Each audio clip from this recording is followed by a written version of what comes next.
everything in this conversation has gone horribly wrong. We're not able to protect the kids. We're only able to protect some kids at the expense of others. All across the internet, parents and lawmakers are calling for tech companies to verify users' ages online. They frame these efforts as a smart, reasonable, and harmless way to keep kids safe. But that's not what age verification does. Age verification efforts are a major threat to privacy, freedom, and the very idea of an open web. No one knows this better than Eric Goldman. He is the Associate Dean for Research at Santa Clara University School of Law and co-director of the High Tech Law Institute. He recently wrote a fantastic paper on age verification, soon to be published in the Stanford Technology Law Review. And today he's joining me to talk about how age verification works online and how these laws pushing it are all ultimately a Trojan horse for government control, surveillance, and censorship of online speech. Hi, Eric. Welcome to Free Speech Friday. Thank you. Glad to be here. So you wrote this fantastic paper that I'm going to link in the description below about the problems with age verification online. To start off, for people that haven't been following all of this, can you explain what is age verification online? What's happening in the tech world that has suddenly kind of made this issue at the forefront? It's a pretty simple concept. The idea is to segregate children from adults so that children can be given some special regulatory treatment. That might be protection for privacy concerns. It might be restrictions on things that they could access that could harm them. It could be concerns that they're becoming addicted or overusing a particular service.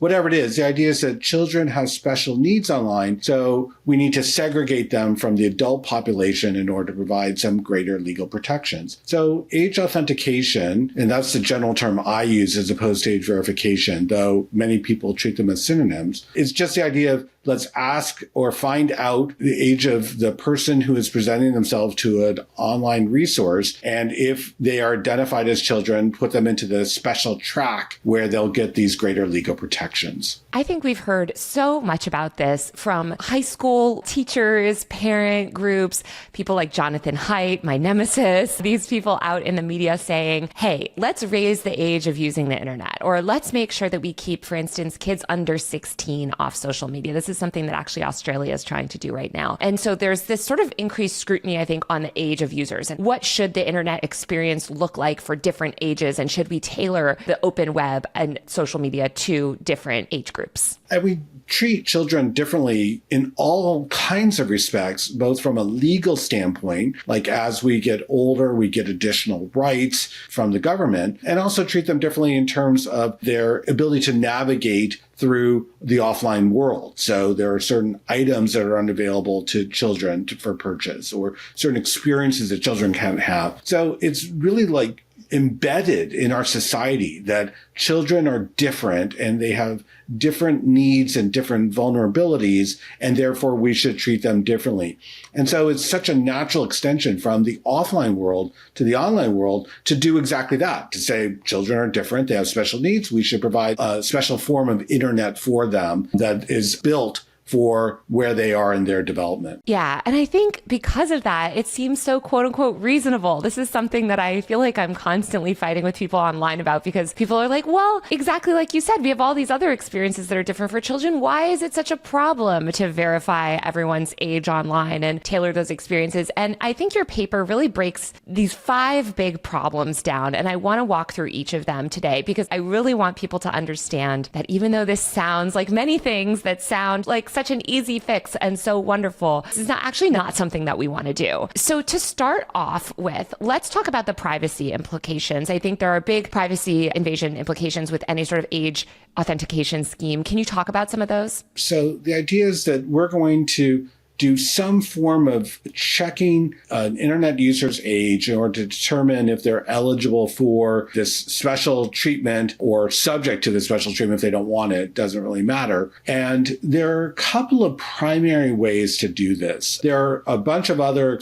ways that are being explored, but the 2 primary ways are to either require internet users to prevent some form of government identification that includes their age, so that the party that they're dealing with, let's call them a website for now, can determine their age and therefore decide if they're eligible to come in as an adult or as a child. So it would involve some form of displaying government-issued ID to someone or something that will be able to verify the age information that's contained on that ID. The other primary way that age might be determined online is through some form of visual inspection. And the most popular mechanism today is to basically do a face scan so that someone or something looks at an internet user's face, determines if they are an adult or a child, and then makes that classification and allows them to proceed according to the classification. So in order for an internet user to navigate either of those two systems,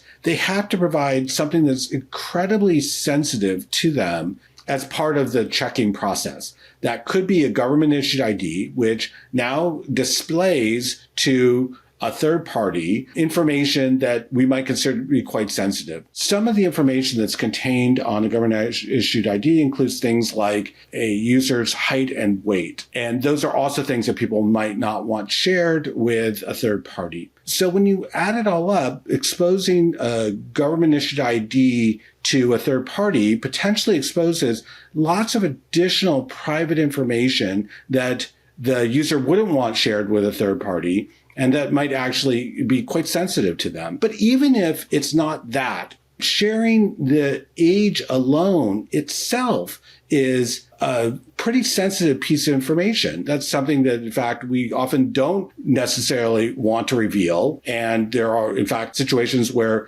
that can cause significant adverse consequences outside of this age authentication process. Showing a face scan is also involving the disclosure of what we would consider to be highly sensitive information. What happens with a face scan is that, typically done automatically, some algorithm will compute some set of geometrical principles that they'll then use to estimate the age of the person who's presenting their face. And those biometric calculations are considered to be highly sensitive information because if they're recycled elsewhere, we now might be subject to being evaluated by a third party using data that we didn't provide. And as a result, once we are identified by our facial geometry in one place, we have the risk of it then being used elsewhere. As a result, we provide great legal protection for biometric information. And the age authentication process requires us to essentially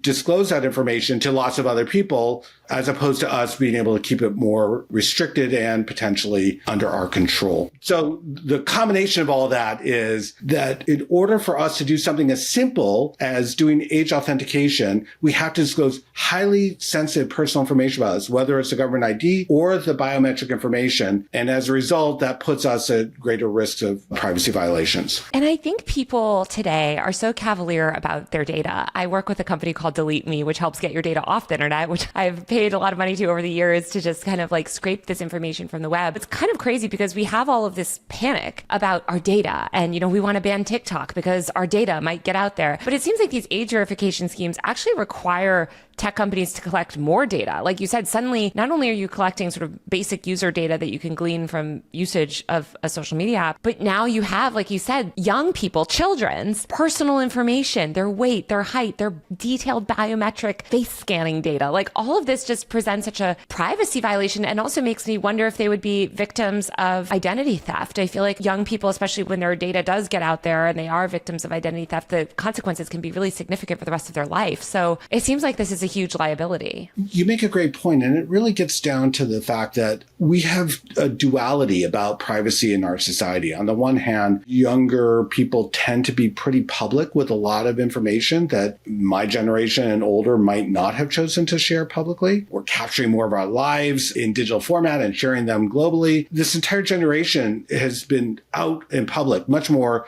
than prior generations. And yet, there's also extreme concern about privacy. And we're aware of the fact that our information can be captured, gathered, sorted, and then weaponized or used against us. And so there's a lot of times when even people who are otherwise public with a lot of their lives make great efforts to try not to share information with people they don't trust or in situations where they're nervous, and for very good reason. And so the idea that the law would build an infrastructure that increases the likelihood that people who don't want to collect your information are required to collect it just seems backwards to me. And because we're dealing with kids, to the extent that kids are being asked to make that choice, that's even more illogical. The whole reason why they need to be segregated in the first instance is because we think they're more vulnerable. And so asking them to make these very adult choices is like completely backwards. It's so terrifying. And I think of also things like the rise of facial recognition on student campus protesters, or all of the other ways kids are tracked and surveilled online and exploited for advertising. I mean, especially I know beauty companies and weight loss companies have been targeting younger and younger children. And, if we create this infrastructure where suddenly you're gathering young kids' weight and height and highly detailed biometric information, you can see how that would be very valuable to advertisers. And we have such a leaky data structure in the US. We don't have tons of data privacy here anyway. I can't imagine that it wouldn't make it into the wrong hands. In addition to some of that stuff, which we're going to get into later, I want to dive into the second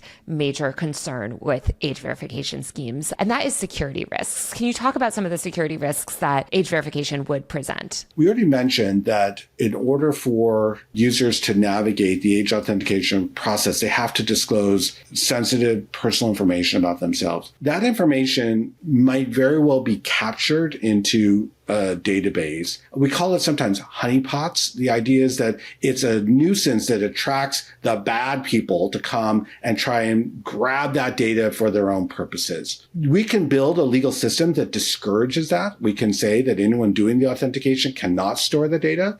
We can say that anyone storing the data has to deploy good security. We could say that anyone who's going and stealing or expropriating that data should be subject to severe sanctions.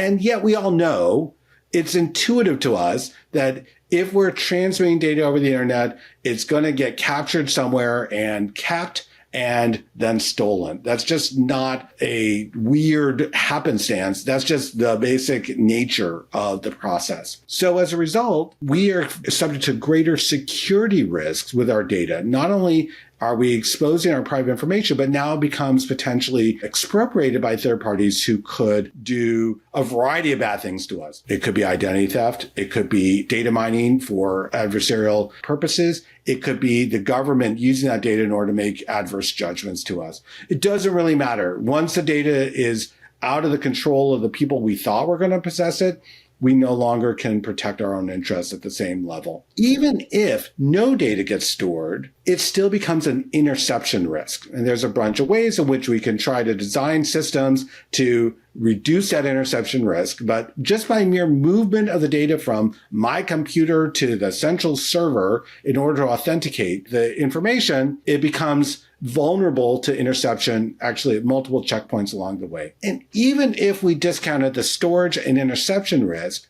a third risk is that bad actors will create websites for the sole purpose of trying to gather our authentication information. And we're talking about kids. They're not necessarily going to know that this site is set up solely for purposes of capturing information to use it for one of these adversarial consequences. So the entire infrastructure is built that puts more of our data at risk at various checkpoints without our control, or encourages the bad guys to actually go out and try and gather from us solely for the purpose of then using it against us. Yeah, it creates this whole legal framework to do that and to incentivize people to do that. I'm just thinking of so many people that create these like pop-up social media sites that go viral. This guy, Nikita Beer, who's like a viral guy on Twitter, he's made a lot of quick apps that are sort of like overnight confessional apps that go viral or whatever. You could imagine somebody creating one of these viral type apps or social media platforms or confessions platforms solely just to gather data. Because again, now you've created this permission structure to authenticate everyone's age, to gather all of this data. And there's absolutely no assurance that the company that's collecting all that data will protect it or not just sell it to the highest bidder. We've actually seen an example of that, which is that people were circulating apps that were designed to show the user what they might look like X number of decades in the future. And people were so vain, like, oh, that sounds great. I want to know how great I'm going to look when I'm old. But that was actually getting people to expose their face, use the software to estimate what they might look like as they get older, and then feed it all back into a central resource. That kind of attractive temptation is a security risk, and it would all be happening with the government imprimatur. The government is saying, you got to present your face or you got to present your ID if you want to go and take advantage of the internet. And as a result, the bad guys will capitalize on that government obligation saying that this is what you just do as part of the internet. I want to get into the third issue with age verification, which you called speed bumps, basically putting up more roadblocks to the internet. Right now, I think we actually take for granted how free and open our web is. You know, we pretty much can visit any website. You don't have to enter lots of information just to view an article that somebody sends you, maybe unless you hit a paywall, you enter your email or something. But for social media, it's all free and open. You can access any sort of content. So can you talk me through this third concern of roadblocks? Let's think about how we use the internet today. And I'm going to talk about the web. Apps are a little different. But with the web, we're so used to the idea that we click on a link and we go to our destination. And we're actually quite impatient about the delays between when we click and when we arrive. If that delay is too long, we get impatient. We might turn around. We might cancel the search. We don't have a lot of tolerance for delays. The legal structure is being built that will require it to be click, authenticate, then go, and insert into the process a mandatory set of interactions that we'll have to navigate before we can get to our end destination. This is not the internet that I'm used to. It's not the internet that we have today. It's even more problematic than the cookie walls or the cookie disclosures that we see, where we go to a website and there's some disclosures about what's going on with the cookies that we have to navigate, but often we can just ignore, click, and go to where we want to go. All of that is going to be an old model of the internet. The new model will be that we click, we have to navigate through a set of interactions that will take us time and expose us to the privacy and security risks that we just mentioned. So we'll have to make a series of adult choices about whether or not we want to provide the destination website or its authenticator with the sensitive information required. And then and only then will we get to our destination to figure out if all of those steps were worth it. It was the payoff worth it in the end. Now, as a practical matter, what's going to happen is that knowing that we're going to have to navigate, you referenced the speed bumps, we're going to think before we click on a link. It might not be worth even investigating the link in the first instance if we know that we're going to balk when we're presented with a speed bump. And as a result, it's going to completely change the way we think about the internet. We're so used to click and go, and it might be, I'm not going to click because if I go, I'm going to have to run through a gauntlet that's not worth it to me. And so it inverts the paradigm of the internet. We're so used to the internet being this seamless web that we just navigate without really thinking about it to get where we want to go. It's going to become a place where each click is going to be thoughtful and slower and discouraged, and it will no longer be a seamless web. It will be a very fractured web. I can't even imagine. I mean, it's such a terrifying vision of the future of the web because I think we really take for granted, as you said, how easy it is to click. I've worked at publishers where the whole goal of the product team is just to get the page to load as fast as possible because, like you said, even a fraction of a second delay makes people click off. And I think you can see a world where so-called adult content or information that is considered adult, which is often reproductive justice content, like providing really valuable information that I think kids should have access to, but a lot of adults don't think kids should have access to, would suddenly have all of these roadblocks and would make it harder for people to get to. And so they're just going to click away. And I think they're going to end up, it's going to have sort of this like chilling effect where people won't be able to just access information as freely and easily. There's a certain presumption on the internet that it's all open to all of us. We can go wherever we want. We can explore our most niche or even embarrassing interests through a very elegant process. Just click and go. And breaking that paradigm, it will be just a massive loss. It's something that will change our lives on a day-to-day basis, how we think about the internet. We will be always guarded in where we go. We'll always be thoughtful about the consequences. And I think that we'll just be poor for that. It will be a less viable and rich database of information for us as users because of these boundaries that are going to be established, even if we can navigate through them. And the second order consequence of those speed bumps, and you mentioned it, your entire team whose job was to just make the page load faster, because if it takes too long for users to navigate the speed bump, for whatever reason they're bulking, then the publisher makes less money. And it's just economics 101 what happens there. At that point, there are fewer publishers in the business, and or they're going to start imposing paywalls to try to capture more revenue from each user who does show, because they aren't getting as many users as they used to. So speed bump based internet is a less profitable internet for many publishers, which means that not only are we as users less likely to explore the internet, but there will just be less of the internet to explore. It literally shrinks the boundaries of the internet such that it's a less vibrant environment than we're used to today. Well, I think that feeds very well into the fourth big problem that you identify, which is costs of all of this, right? There's a lot of costs associated with these systems, and these costs will be passed along to publishers of information. And like you said, it will make it harder for publishers of information considered adult, which is not just like adult material, but anything that I think children might not want to see, and even non-adult content, right? Like just regular content. Everybody will have to engage in age verification. It won't just be some websites. It'll have to be everyone. It's just easy to see how those costs would really skyrocket. So can you talk a little bit more about those challenges that you identified around costs? I do want to make clear that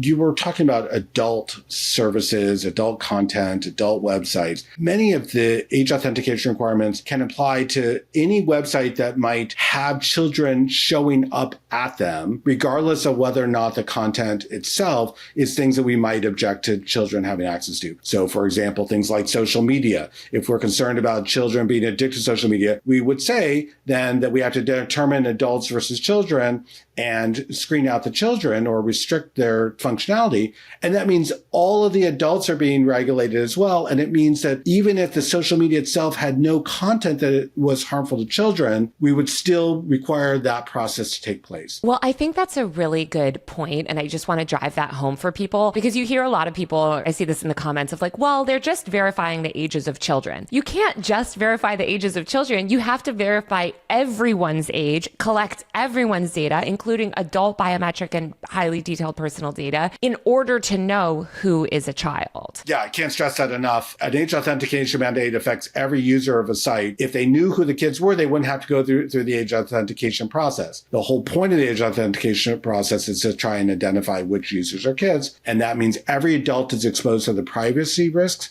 the security risks, and the speed bumps that we've discussed so far. Can you talk a little bit more about costs and where we might see costs come up in this equation? So when we were talking about speed bumps, I was laying out a concern about the revenue side from publishers' perspectives, that there will be fewer clicks that will be showing up. That means that either there'll be paywalls and those will further shrink audiences, or the reduced audiences from the smaller number of clicks will lead to less revenue. On top of the revenue problem, there's a cost problem for publishers. To implement age authentication requires money, and there are two main pots of money that are required. The first is to set up the system, to build it into the service.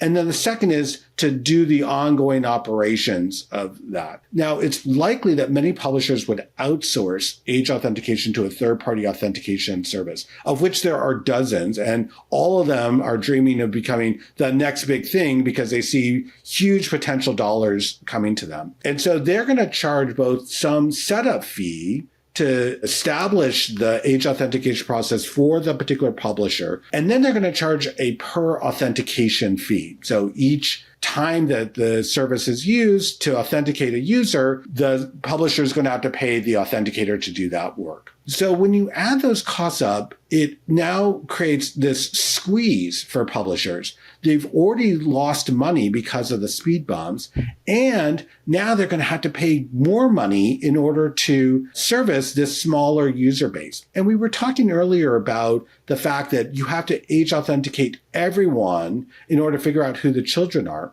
What that means is that when there's a per authentication cost, the publishers have to pay for all of the users who are ultimately not regulated in order to identify that set of users who are. And so there's a bunch of basically wasted costs in the process as well. Now, for some publishers, that won't be a big deal. For other publishers, assume that the ratio is 99% adult, 1% child. In order for them to identify that 1% children, they have to incur the cost of the other 99% of adults.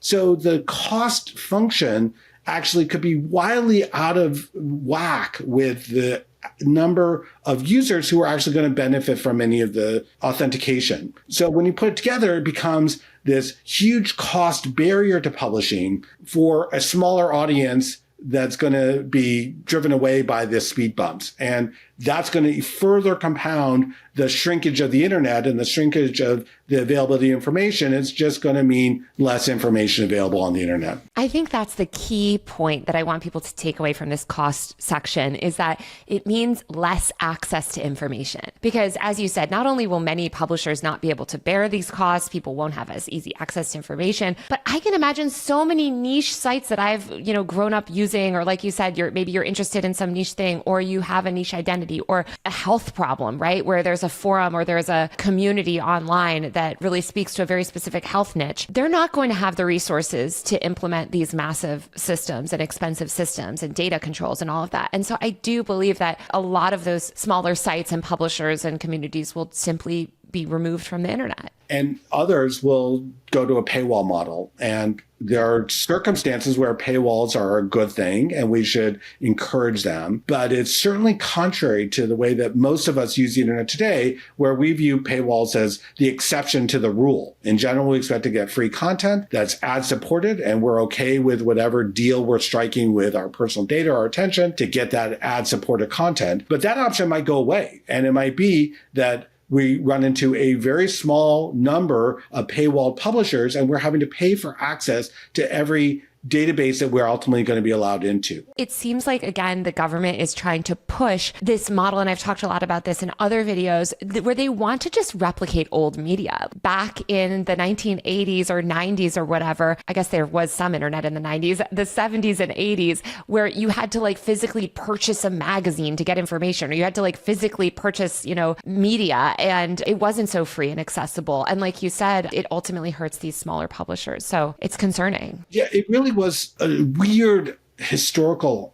accident that we got to the point where most of the content on the internet was free. Back in the old days, and I'm going to go to about mid-1990s for you here, when we normally had to pay for content. We had to pay for newspaper subscriptions or magazine subscriptions. We had to pay for cable subscriptions. And so that was just the way of the world. You wanted access to a content database, you had to pay for access to it. And what we've learned over time with this weird accident that the internet has created an environment where much of the content that we can get and that is incredibly valuable is free. We just take it for granted now. This is the way of the world for us. And what it's done is it's enabled the availability of information to a larger audience than was able to get in the old paywalled world. I'm a privileged person. I can afford to pay subscriptions to content. If I have to, I have a university that will pay a bunch of subscriptions for me as part of my job. I can get access to information, no problem. But many people don't have the money to literally be able to afford to get paywall content. So the entire shift away from free content to paywall content has huge distributional effects. It basically further marginalizes communities that are already marginalized. And if we're in the audience and people think, well, I can afford that, you should acknowledge your privilege, because that is not the majority. I think it's going to lead to a lot more ignorance, a lot less access to information for some of the most marginalized people in society. I want to get to the fifth point, because I think this fifth point is one of the most terrifying implications of these age verification schemes, and that is building this surveillance infrastructure. I know that we've talked about the privacy concerns and all of this stuff, but I really want you to emphasize the consequences of building this type of structure. So can you talk about your fifth problem with age verification, how it works, and kind of why this infrastructure is so dangerous? So I'm going to start with a premise, and this is just built up over decades of experience and research, that the government always wants to know more about its constituents. If there's any opportunity for them to learn more about their constituents, they will take it, and they will then have the capacity to use that information in ways that are adverse to their constituents. They will use that to reinforce their power, or they will use it to deprive people of privileges and rights that they have. This is not a weird accident again. This is just the way that governments work, and they've worked this way for millennia. Now, when we build an infrastructure where people have to present either their face or their government ID in order to access a service, it creates a checkpoint that the government will be very interested in. They could say things like that. If you see this face, tell them no, that they're not allowed to get this resource because we are taking that privilege away from them. Or if you see this name on a government ID, tell them no, block them because we're taking away that privilege or resource. And as a result, the infrastructure of age authentication becomes a co-optable infrastructure for other forms of government control of our movement over the internet. I'm petrified by that. I'm so concerned that our governments will not view this as an opportunity to help their constituents. They will view this as an opportunity to control their constituents. They were building that infrastructure that they will then be able to do exactly that. And so this is a little bit more speculative than some of the other concerns, but the stakes are so high here. The risk that the internet can be under the government's surveillance and control at all times, everywhere we go, is so great to us that we have to have this discussion as well. Also, it's not hypothetical, even some of it. I had an experience last year that completely affected me so deeply. It was like one of the most impactful things that I've ever seen happen in my career. And I witnessed a lot of crazy stuff over my career. But I was at the White House for this Content Creators Day last summer. There was hundreds of big content creators in the audience, and Biden and a bunch of staffers were speaking to them. They had this like content creator summit. Neera Tanden, a Biden official, got up on stage with Jackie Aina, a big YouTuber. They were talking about online hate. And they were saying, oh, the internet is such a dark place. Don't you wish you could unmask every troll? Raise your hand if you wish that we could remove anonymity from the internet. Don't you wish that we could see basically what everyone is doing online and under their real government name? And all of the influencers, dumb, were cheering. They were like, yeah, we want to unmask every troll. And it made me sick to my stomach because, especially as a journalist, and, I report on a lot of activism and stuff, I just think, God, this is terrifying. Here we have the government explicitly saying, essentially to media, that they want to track citizens online, that they want to monitor and remove anonymity from the internet. So I just think it's really scary. And I think a lot of young people are realizing this today because they're seeing crackdowns on campus protests, things like facial recognition being used to target activists. But this could go in a really scary way. And like you said, maybe some of it is slightly theoretical, but I don't think it's that theoretical when we're seeing even the Trump administration today cracking down so aggressively on online speech. People's online activity could be criminalized quite quickly. Yes, we have a number of examples of this. I'll just point out a couple. One is how the Trump administration has specifically targeted individuals to remove their security clearance as retaliation for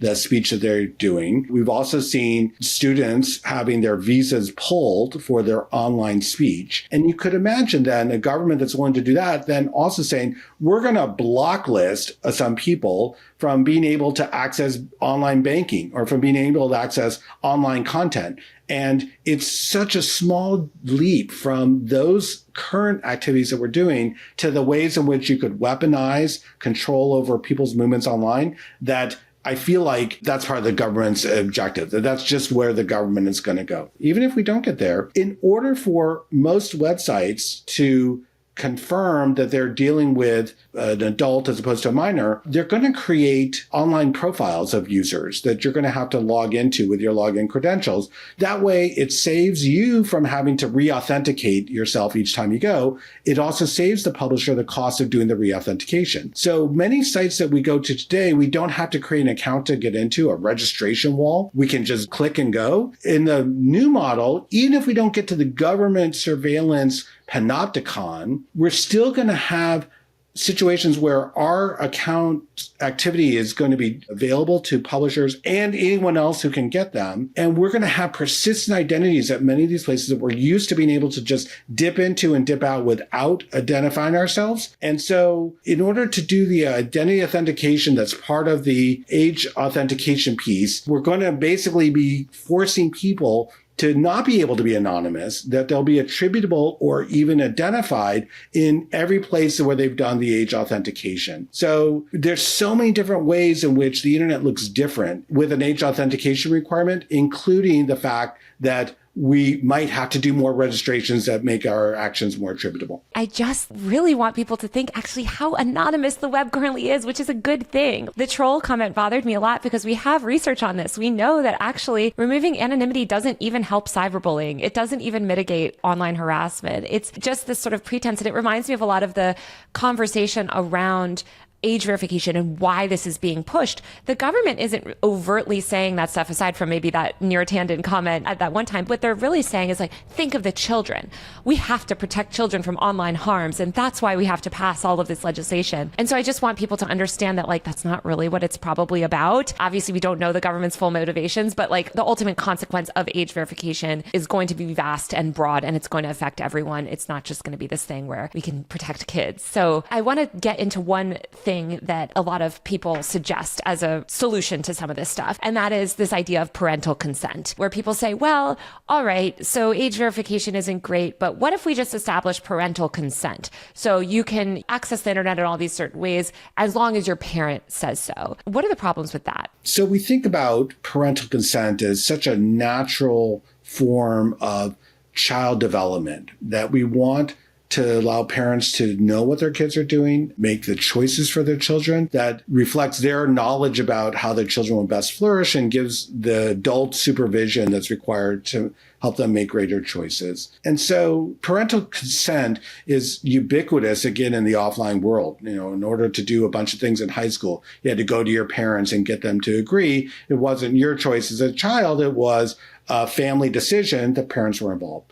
So an easy way of addressing any concerns about what kids might experience online is to say, let's just put the parents in charge. Let's not make the children make that choice. Let's give parents the choice. And if the parents consent to it, then it's a good decision for the family. The children will be free to do whatever the parents have allowed them to do. All we have to do is just get the parents to agree. Now, in order to get the parents to agree, there's a bunch of things that have to happen. And those things are both incredibly onerous and costly and raise all of the other risks that we just referenced in terms of privacy and security and speed bumps. All of those problems get doubled or tripled when we involve parents in the process. The first thing we have to do in order to give parents consent over children's behavior is to figure out who the child is so that we now know that they need to go into the special queue for additional consent. So we already have to do age authentication. That's the first step. Now, the second step is that we need to figure out who is the parent of the child. And there are no good solutions to do that today. We don't have any software that is automated for this. It's not as simple as just doing a face scan or doing a government ID check. I have no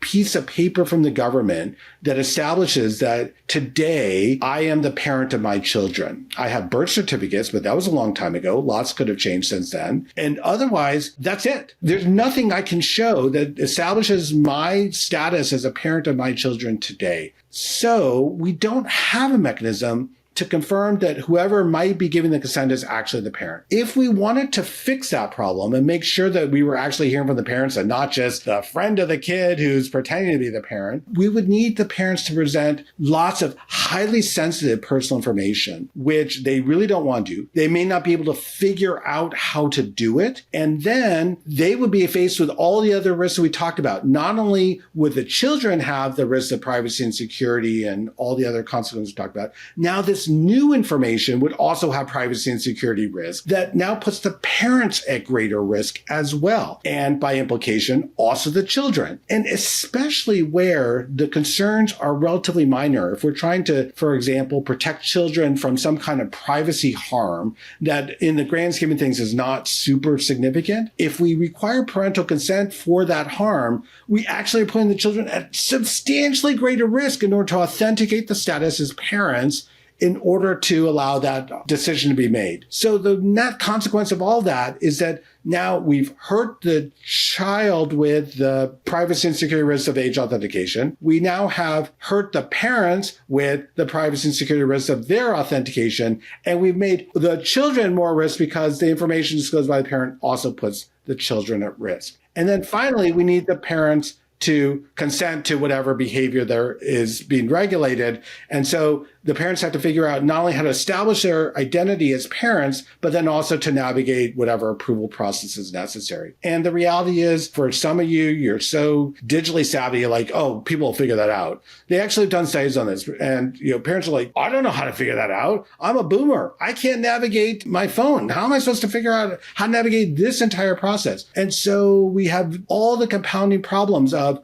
less revenue, higher costs. All of those get exacerbated with a parental consent requirement. It goes back to this idea of, I think, people drawing too many comparisons between like the offline world and the online. And I just want to address that as well. Because it's like, yeah, people are like, well, you have to get parental consent for a school trip. And it's like, okay, but that's very different. Like the IRL world, you can establish your parent shows up at school or the school sort of knows who the guardian is. It's a very different world, right? Or people say, well, you do have to show ID to buy a Playboy at the store. So why is it a big problem for you to show ID online? Can you talk about the differences between harvesting this data online versus like showing your ID in the real world for something? This comes up all the time, and it's such a natural approach to the conversation. We look at the offline analogs and we say, isn't it just like that? And it turns out it's not just like that. And the sooner we recognize that, I think the better our policymaking will be. So some of the differences between the offline age authentication, like showing your driver's license to buy a 6-pack of beer, and the online age authentication,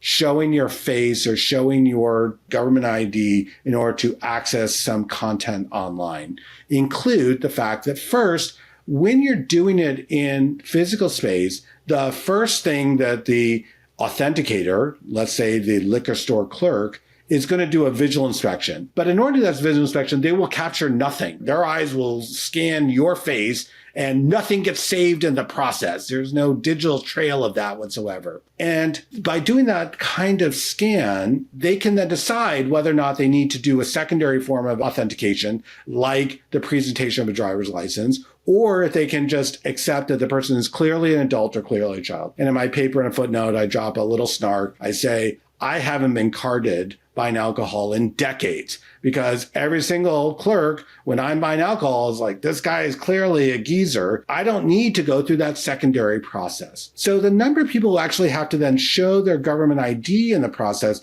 is constrained quite a bit, simply by the fact that the visual inspections are able to resolve many of the evaluations. Now, when I present my government ID, if I'm carded, again, no copy is made in that process. The clerk looks at it, they zero in on the age, they say it's either above or below the cutoff, and then it's done. Now, in order to do that, they could, in theory, memorize some of the other information on the card, but that's just not likely. They're not likely to be able to do that, and we accept that as kind of the risk of the transit of information that flows over people. We don't really worry about that particular risk. When we do all that online, we have to create digital trails, and there's the likelihood, even if the rules are oppose it, of information being stored and the bad guys getting access to it through security breaches or through interception. There's no risk of interception from some electronic surveillance of a malefactor when I'm presenting my card to the grocery store or liquor store clerk. But there's absolutely that risk that did not exist in the offline world when I do the exact same process in the online world.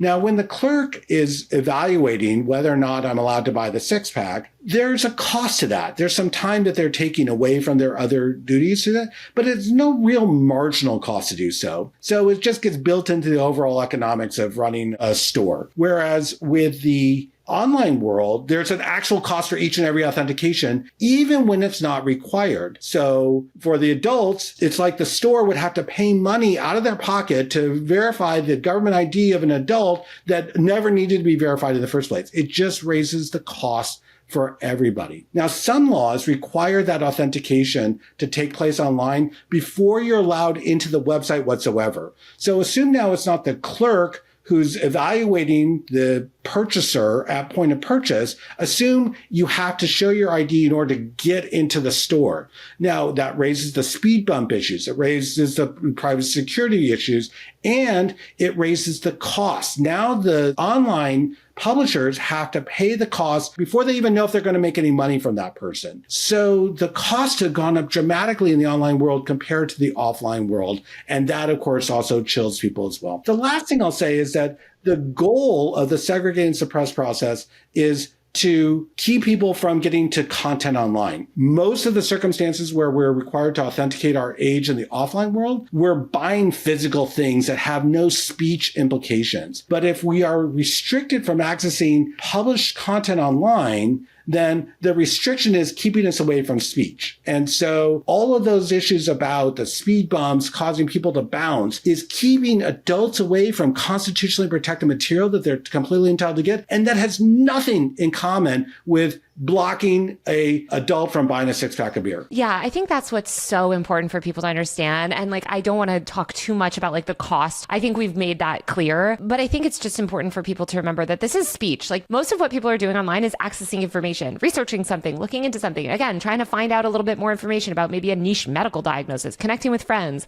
learning, educating themselves, entertaining themselves even, right? And I think that the comparisons between liquor or illicit materials or drugs or things where it's well, you've got to show your ID before buying alcohol. I think that comes from a lot of these lawmakers, and again, people like Jonathan Haidt, who are pushing this idea of the internet as a drug or the internet as an illicit substance that needs to be regulated like an illicit substance. And the reality is that it's simply not. Not only does the internet itself and content online not have the same effect, there is no such thing as internet addiction, the way that there is this physiological addiction to things like alcohol. But I think that it's the downstream effects of correlating those two things is really dangerous because it leads to these regulatory frameworks that replicate illicit substances rather than sort of regulatory frameworks around content and books and speech. I don't think any of us would accept these sorts of roadblocks and privacy violations to buy a book at a bookstore, right? But that's how we should be thinking about it. That's the type of interaction that we need to think about. And I think it's a better correlation than I think the way it's usually presented, which is yeah, you're buying alcohol or buying something bad. You're absolutely right about this issue about speech, because speech is just special. It has positive benefits, or what we call in economics spillover effects, for people that make our society better. And that's just has nothing to do with alcohol or gambling or some of the other regulated activities where minors are prohibited from engaging in it in the offline world. Those don't raise the same speech issues. In some cases, we might take the position that those are categorically harmful to all consumers, whereas with speech, that's almost never categorically harmful to all consumers. In fact, usually it benefits not only the consumer, but a bunch of other people, because whoever is consuming that information becomes more knowledgeable and is able to do something more pro-social. So there's a reason why we have a First Amendment for speech and we don't have a First Amendment for liquor or a First Amendment for gambling. Equating the two is, to me, actually quite offensive. I think what you just said there too is such a good point of the harms. So often these stats are cited, right? Where there's the stat, and I know many other journalists, including Mike Masnick, hate this stat as well.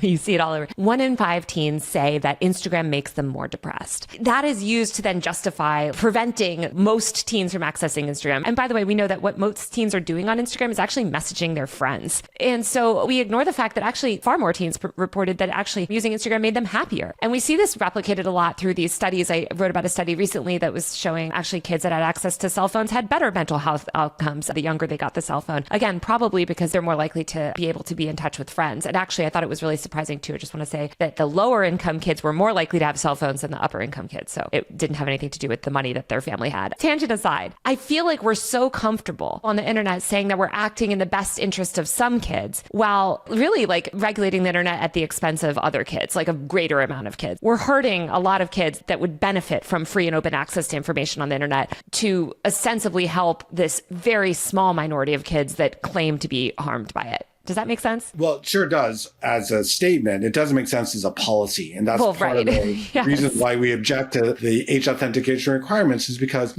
every other government policy, it implicitly creates winners and losers. And we don't really like to talk about the idea that when we provide protections for kids, what we're really saying is we're protecting a class of kids at the expense of other classes of kids who might be harmed or suffer detriments due to that intervention. And the moment that we acknowledge that it's not a categorical win when we intervene with respect to children, but it's simply privileging certain groups at the expense of others, that we realize that everything in this conversation has gone horribly wrong. We're not able to protect the kids. We're only able to protect some kids at the expense of others. We're not even protecting them. We're passing these really dangerous laws claiming to protect them. But there isn't really evidence, by the way, that a lot of these laws even ultimately protect that minor group of kids. I just want to reiterate that. Absolutely agree with that as well. But I'm going to give the benefit of the doubt that the policy intervention might benefit some classes of children, that there are, in fact, circumstances where the regulators could help some of the children. You were mentioning, for example,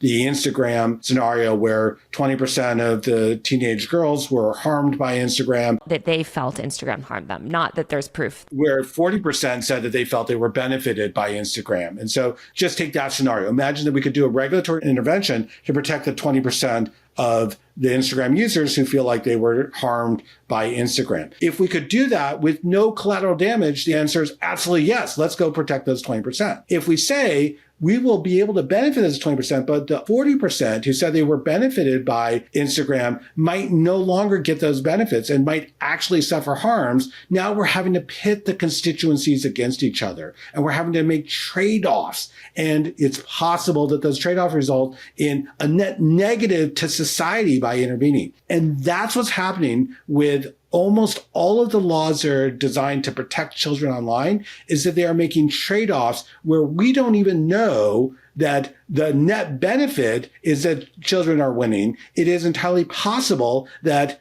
the net outcome is that more children are harmed than are benefited. Now, that's only children. I will acknowledge and remind everyone, there's a whole bunch of adults who are going to be harmed in this process as well. Let's not even get that far. Let's just focus on whether or not we can help the kids, and we may not even be able to do that. And I have to just reiterate, because I get so triggered by this, but again, we know that these policies, actually every ounce of data that we have shows that they don't actually help kids. That's not what this is about. And I give your point, I think you're giving more credence than I do to the government, maybe, of I do think that it could maybe in some ways, right, banning the internet, maybe the way that banning books could help some children, banning comic books, did that help some children? Maybe. I think ultimately the harm is so much greater. And if you are having these conversations without centering the harm that we know of, right, to the greater number of people, then I don't actually think that you're concerned about children's harm. Because if you're really concerned about sort of minimizing harm, you would acknowledge the much greater harm that we know comes at the expense of these policies. So I'm so sorry if I at all implied that the government was acting in good faith here. Because on that one, you and I are 100% on sync. I assume bad faith on all parts of the people pushing laws that are framed as protecting children online. And yet I was giving the possibility that, in fact, some interventions might benefit some populations of children. I think some interventions could.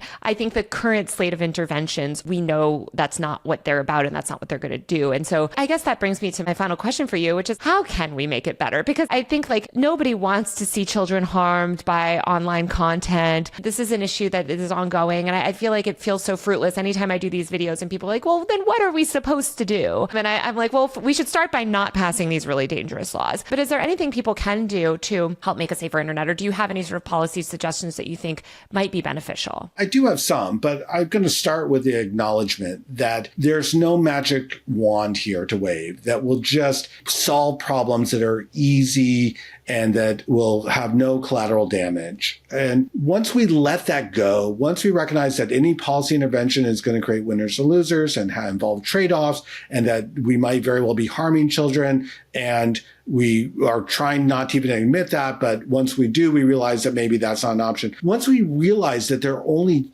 difficult trade-offs here, I think we actually get to a more productive place. Now, at this point, we could talk about, are there interventions that will categorically help children? Let's talk about those. And otherwise, let's talk about the trade-offs. And let's start to really accept that we might have to make trade-offs in order to get the outcomes that we want in our society. But there are some things that we can do right away that I think can be helpful. And let's start with the premise that there's no one actor in our society that can protect children from all other harms in society. And it takes a whole of society approach to benefit children. And that means if we put the burdens on any particular player to fix the problem, they're never going to be able to do it. There's so many other moving parts to this. So part of why the efforts to regulate internet services and how they deal with children is so misguided is it treats it like that's the magic wand. That's the lever that we can pull that will only lead to good outcomes and will be categorically solving problems for children. It just doesn't work that way. So what do we need from a whole of society standpoint? Well, the first thing we need is we need to acknowledge that.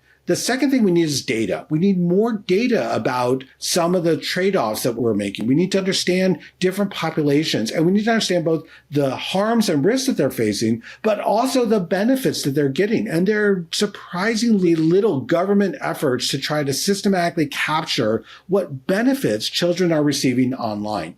And we need that not just at the level of all children, we need it broken down demographically. And most importantly, to get to some of the niche communities that might have significant outlier outcomes compared to the normal population. For example, neurodiverse users of the internet might achieve very substantially different and better outcomes than the main population because the internet might solve some of the problems neurodiverse people face in their society. Or we might talk about the disabled. And there's a bunch of ways in which the internet can solve problems for people with disabilities that they can't solve easily in the offline world. And if we take away tools from them, we might very well be exacerbating or compounding their harm. But we won't know that unless we have the data. And so that's like such a cheat for an academic to say, give us more data. But it's actually critical here to good policymaking to understand what's going on. I think the data thing is such a good example because to me, the media plays a role in this too. I feel like there's such incentive to study the harms. And like I said, this study on cell phones, for instance, it was this big study that came out, didn't receive an ounce of press. I think one other outlet aside from myself wrote it up. Whereas every single, even non-peer-reviewed paper that sort of puts forth harms about the internet gets national press and the New York Times is doing a daily episode on it or whatever. You know, like there's just this sort of panic industrial complex built around manufacturing outrage about this stuff. And so I think just to add to your point, not only do we need data, I hope that the media can also cover the data responsibly and actually give a holistic picture instead of just feeding into moral panic headlines. I love the idea of a panic industrial complex. And it's heartbreaking because it's literally true. And I was an OG internet user. So back in the 1990s, we were having this euphoria about the ways in which the internet was benefiting us. And somewhere along the line over the 2010s decade, that went from being celebrating the internet to only focusing on the ways in which subpopulations were being harmed by the internet. And we've lost so much from the conversation by not spotlighting and highlighting the benefits of the internet in ways that make us think that there are no trade-offs if we intervene. There's only downsides, there's no upsides. And like there's tons of upsides on the internet. We live that every day. And the idea is that our regulators aren't giving credit to that. If you look at the bills that are passed, the child safety bills, they'll have recitals where the government will say, here's our findings. And they will only talk about the bad of the internet. They will never talk about the good of the internet. The conversation's gone so lopsided. Data can help with that. A second way in which the government can help is it can help train parents about how to teach their children how to use the internet. As a parent, I was never taught how to help my children use the internet. Now, as an internet law guy, I've been thinking about this for a long time, but I have no special skills. I have no intuition that is based on data about what will help my children become better users of the internet. And the expression is, as parents, we are our children's first teacher. But as parents, I don't know how to teach my children. And of course, many parents today are themselves very heavy internet users, and all the kids see is all I should be doing is using the internet all day long. That's like the only role modeling that we can really give. But we could do so much better if parents better understood their role as teachers. And government could help with that. A third thing that the government can do, which is already underway, but not nearly enough is being done, is to teach children how to be better digital citizens, how to understand how to integrate the internet, and some resiliency in order to deal with some of the adverse issues that they run into on the internet. I know this is happening. My kids got this, although they're now a little bit older, so I'm hoping that the teaching has gotten better. But there's so much more we need to do in order to help kids not only understand the internet, but to become valuable, viable, engaged partners with the internet. They have to be taught how to do that. It's not intuitive. It's something that we need to show them and teach them. And so the government could do a lot on that front, and it has to prioritize that. What we're seeing in practice is a retrenchment on critical thinking skills and a retrenchment on the free thinking of teachers, their ability to teach children to think for themselves. So like when we see those policies, we're moving further away from helping our children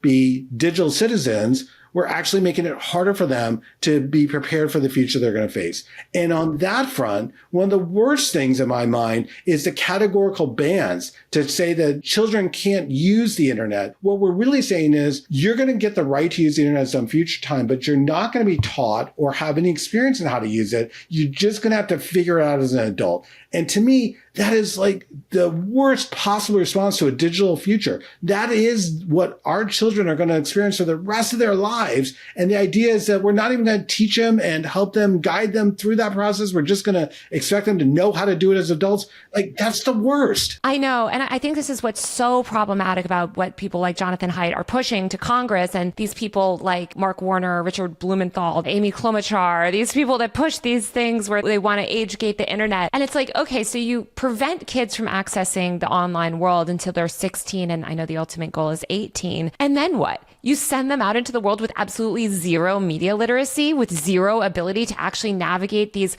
systems that, by the way, are extremely relevant for employment. It's a farce. It's nonsensical. And it's this idea that like, oh, well, we'll just stop kids. We'll just prevent kids from being online. I mean, ultimately, they want to prevent all adults from being online. They want to censor the internet. They want everyone to be less offline. They want to dismantle the internet as we know it, which is their ultimate goal. But I just think that the premise of keeping kids offline is so problematic. We want to expose kids. And I had an educator on here recently too that said the same thing. He was president of a local school board and talked about the importance of actually exposing kids to the internet very early when they're young so that they understand how to navigate information, how to vet information, how to know what's reputable and not reputable. So yeah, I'm totally with you on that. I think it's really dangerous. I would add to that simply that if you ask children what they want, they're like, don't take tools out of my hands.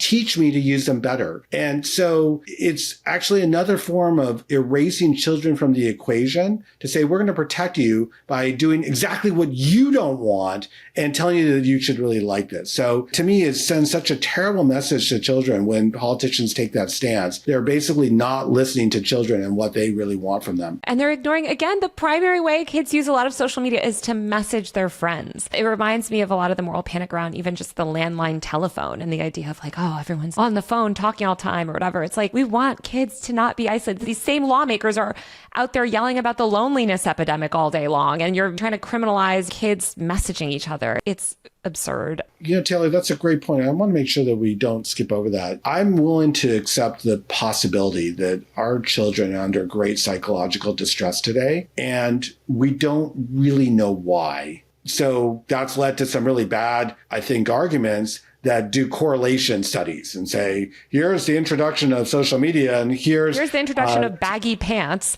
and it correlates with mental health crisis. So therefore exactly. We should outlaw baggy pants. One possibility that children are distressed today is that their politicians aren't caring about them. They're not actually listening to the children. They're not thinking about how the children are going to navigate the future and speaking to those issues and giving voice to those concerns. And so in a sense, for many of our children, they're getting the message from the government, we don't really care about you. You're not important to us. I mean, there was no better example of that in my mind than the TikTok ban. This was just a situation where absolutely the government just did not care about the users of TikTok. And we're mad, right? When kids were calling in and saying like, God, I want to kill myself. Like, this is terrible. And then lawmakers were mocking that and being like, this is why we need to ban it, because these kids care about it and love it so much. Or they blame TikTok and said, well, you just spurred your users to do that. That wasn't their authentic belief. So what message are children going to get get when they're like, don't do that. This is really not what I want you to do. And the government's like, this is in your interest. You should like this. I think that could be a major causal contributor to the kinds of distress we have. And until we are honest with ourselves about both the distress that our children are facing and the ways in which we might be causing that, we're not going to get it right. And we're going to blame a scapegoat like social media or the internet and maybe really miss the mark. Yeah, and ultimately harm the internet for all of us, again, because we all use it. And I think you did such a good job of outlining the harms to adults as well. So Eric, thank you so much for your time today. Oh, my pleasure. Thanks for spurring this conversation, and thanks for all the great work you're doing to evangelize the issues. All right, that's it for this week's Free Speech Friday. Let me know what you think about this episode and age verification laws in the comments. Also, don't forget to subscribe to my tech and online culture newsletter, usermag.co. That's usermag.co, where I write about all of these issues and more. You can watch full episodes of Power User and Free Speech Friday on my YouTube channel at Taylor Lorenz. And if you like the show, don't forget to leave us a rating and review on Apple Podcasts, Spotify, or wherever you listen. Also, my best-selling book, Extremely Online, is finally out on paperback. Go pick it up today, wherever books are sold. Thanks so much, and see you next week.